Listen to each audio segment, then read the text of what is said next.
Salut les primates, je vais vous montrer un petit exercice old school qui travaille des petits muscles.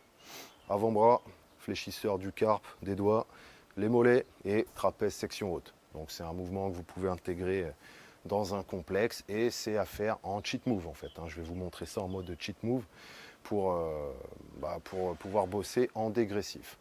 Donc les cheat moves en fait, le principe de cheater, c'est que vous savez que selon l'étirement de votre muscle et l'angle dans lequel il va forcer, enfin l'angle d'ouverture de vos segments osseux, je veux dire, vous n'allez pas avoir la même force. Quand vous voulez forcer en curl, bras tendu, quand vous êtes ici, c'est plus dur que quand vous êtes là. Donc le fait de cheater, ça va vous aider à passer le moment difficile où votre muscle est le plus faible dans le mouvement en question pour arriver à passer le mouvement et à ensuite travailler sur la longueur où vous êtes fort. Donc, on va travailler comme ça. Ça va donc être du mouvement en dégressif. On va cheater de plus en plus pour arriver à fracasser surtout les trapèzes, le grip et les mollets. Bon, quoique le grip, il travaille toujours un peu de la même façon linéaire. Et bon, vous prenez donc une barre normale, et prise pronation à deux mains. Au niveau des mains, fléchissez un peu les poignets, comme ça vous allez travailler les fléchisseurs et puis ça vous aide aussi pour le grip. C'est dommage de laisser aller le poignet, se laisser tirer par la gravité et voilà, juste comme ça sans rien faire, c'est abandonner une partie de votre chaîne musculaire quand vous travaillez ça. Ça doit partir vraiment du sol, de vos pieds jusqu'à vos doigts, vos poignets et tout. On néglige aucun maillon. Donc, main serrée, prise pronation, poignet fléchi, on tient la barre et on fait des shrugs tout simples.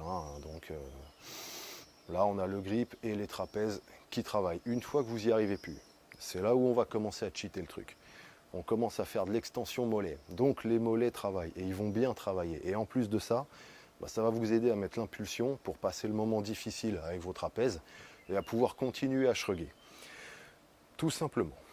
Une fois que vous êtes cramé, que les trapèzes sont trop niqués, que tout commence à être niqué, on utilise les genoux. Donc fléchissage des genoux, et là on va cheater avec ça. Donc en mettant une impulsion avec les genoux. Donc le dos reste toujours droit, il y a juste les genoux qui se fléchissent et on met l'impulsion comme ça. Alors là on est quasiment sur du power shrug, sauf qu'on ne met pas beaucoup de poids, vu que c'est pour faire un genre de dégressif et pour se faire un burn-out total après votre séance de deadlift ou d'haltéro. Parce que ça, c'est un exercice qui est intéressant à faire pour se finir. Après avoir bossé le deadlift et l'haltéro, vu que ça travaille un peu mollet, le grip, les trapèzes et tout. Surtout l'haltéro pour les trapèzes.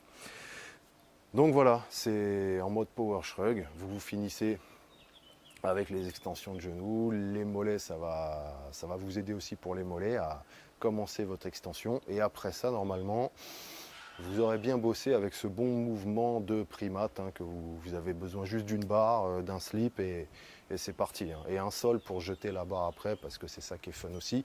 Et encore, c'est même pas obligé. Même chez vous, vous pouvez le faire en intérieur. Voilà, donc c'est tout. Si vous avez kiffé, mettez un like. Vous pouvez aller sur le site, faire un petit tour comme d'hab. Et amusez-vous bien avec ça. Après vos trainings haltéro ou deadlift, testez, c'est vraiment pas mal.